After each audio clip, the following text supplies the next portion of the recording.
আসসালামু আলাইকুম এভরিওয়ান, সবাই কেমন আছেন?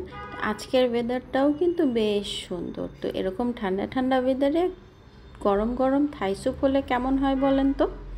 থাই স্যুপ কিন্তু বেশ টেস্টি। খুব কম মানুষই পাওয়া যাবে যে থাই স্যুপ পছন্দ করে না। আর এই স্যুপটা কিন্তু বেশ হেলদি। আমরা খুব সহজেই বাসায় কিছু ইনগ্রেডিয়েন্টস দিয়ে তৈরি করে ফেলতে পারি, আর সবগুলো ইনগ্রেডিয়েন্টসই বাসায় থাকে আমাদের। হ্যাঁ, এগুলো খুব ইজি, খুব কমন ইনগ্রেডিয়েন্টস দিয়েই ইজিলি রেডি করে ফেলতে পারি। তো চলেন রেডি করে ফেলি আজকে।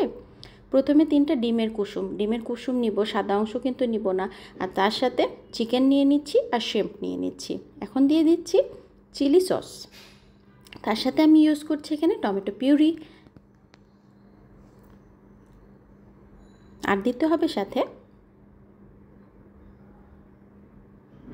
মাশরুম। অ্যাড করে দিচ্ছি মাশরুম, সয়া সস, আদা,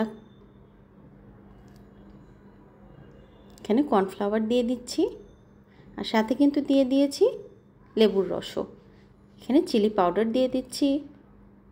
ভালো করে মিক্সড করে নিচ্ছি, খুব ভালো করে মিশিয়ে নিব। এখানে কিন্তু খুব ভালো মতো মিক্সচারটা রেডি করে নিতে হবে।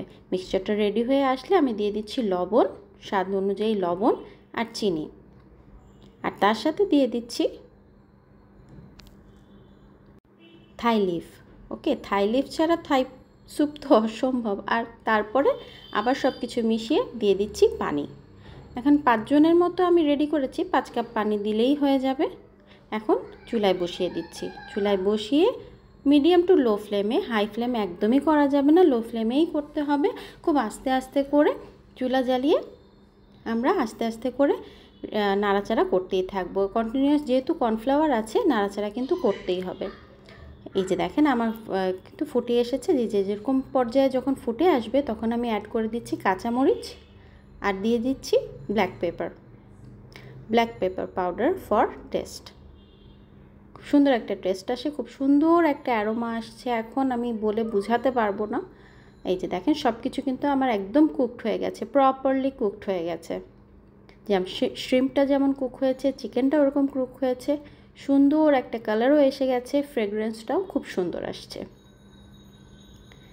এই যে এই পর্যায়ে আমি চুলা থেকে বন্ধ করে দিব, কারণ ঠান্ডা হয়ে গেলে কিন্তু আরেকটু ঘন হয়ে আসবে স্যুপটা। এই যে সার্ভিংয়ের জন্য আমার স্যুপ কিন্তু একদম রেডি। লুকটা কেমন লাগছে? এটা কিন্তু ডিনার হিসেবেও আমরা খেতে পারি, তাই না?